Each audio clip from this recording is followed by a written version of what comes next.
The U.S. Supreme Court has agreed to hear former President Donald Trump's appeal of the Colorado Supreme Court's unprecedented decision to ban him from that state's presidential primary ballot.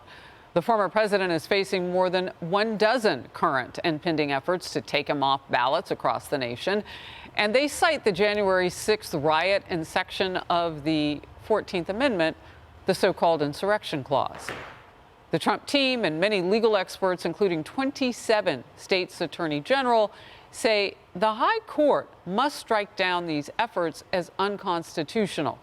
They argue it's not up to the states to decide who Americans get to vote for. However, some Democrats seem to think the decision to remove the Republican frontrunner from the ballot is justified. Do you think he should be barred from any ballots given his actions on January 6th? Well, I support every state taking very aggressive action to keep him off the ballot. There is a view of the Constitution in Article 14, Section 3, that he should not be able to run for president. But that's not the point. The point now is that, again, different states have different laws.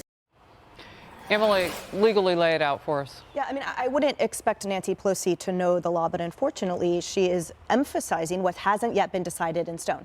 Now, we know that legal precedence overwhelmingly indicates that, in fact, the office of the presidency is excluded from that clause. However, the Supreme Court has just taken it up, which means that potentially by the end of the primaries this year, we will know for sure whether or not the office of the presidency is excluded or included, and we all expect that it will be excluded. Now, back to the point of the amicus curiae brief filed by 27 states, the arguments by the Democrats. Half of their argument, in addition to Colorado totally usurping authority from the courts and the states and the people, is the fact that it will sow absolute chaos, and we've already seen that. It is spreading like wildfire. We are seeing it in Pennsylvania. We saw it in Maine. We are seeing everyone that apparently at the whim of a pen have sought to discredit and disqualify their Republican counterparts simply on the basis of an argument. So I'm so grateful that the Supreme Court has taken this up, but at the end of the day, we will learn that not only is the presidency, that office again, excluded from this argument,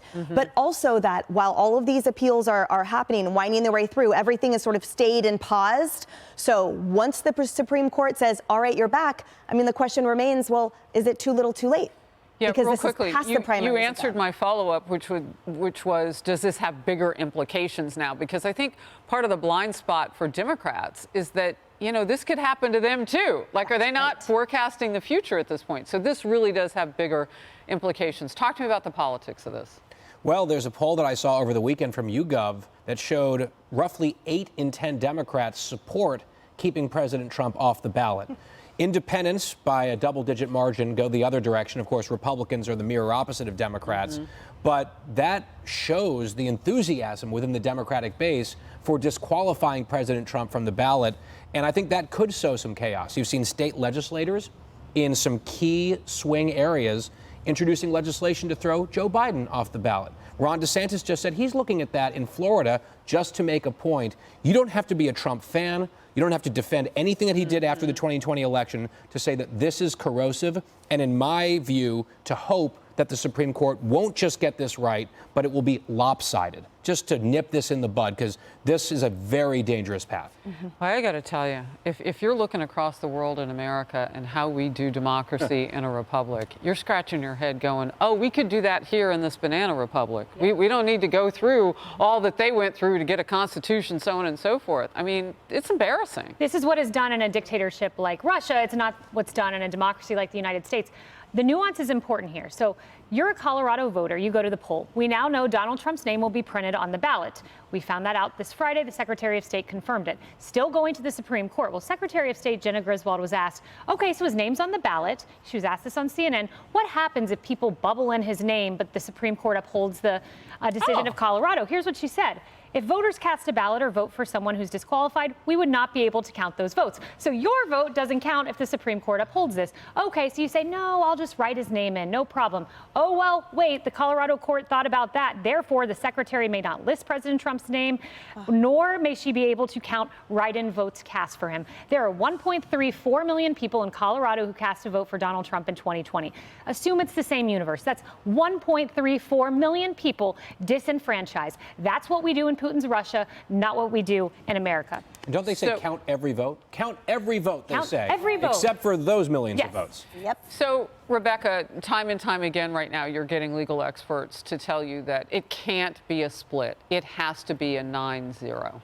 Right, so 2 points. One, you have the Biden administration saying that their foreign policy is democracy versus autocracy, and yet here they are in this particular instance supporting these Democrats taking Trump off the ballot, which disenfranchises individual voters. But then the other piece I'm worried about is the integrity and the reputation of the Supreme Court of the United States. If you do not have an overwhelming majority or a 9 ruling, you're going to have accusations that the court is being partisan, that the court, that this is a constitutionalist court. I don't even like calling it a conservative court. These are originalist judges, majority originalist judges, and they're going to judge fairly. But if you don't have all of the judges or most of the judges, then it will look like it's partisan. And it seems to me as though the Democrats are trying to, because they're doing this with Justice Thomas, going after him, discredit the court. I'm really worried about that. Yeah. So that's interesting, just real quickly, Kaylee, because Republicans are in the majority on the court. Yeah, and they've said, oh, you've got to step aside Brett Kavanaugh. Oh, you've got to step aside Amy Coney Barrett. Where are the calls for Ketanji Brown Jackson to step aside? Because Biden's just as much as implicated in this as is Trump. So I'm waiting for those calls. I'll continue to wait. I'll wait with you. Hey everyone, I'm Emily Campagno. Catch me and my co-hosts Harris Faulkner and Kaylee McEnany on Outnumbered every weekday at 12 p.m. Eastern, or set your DVR.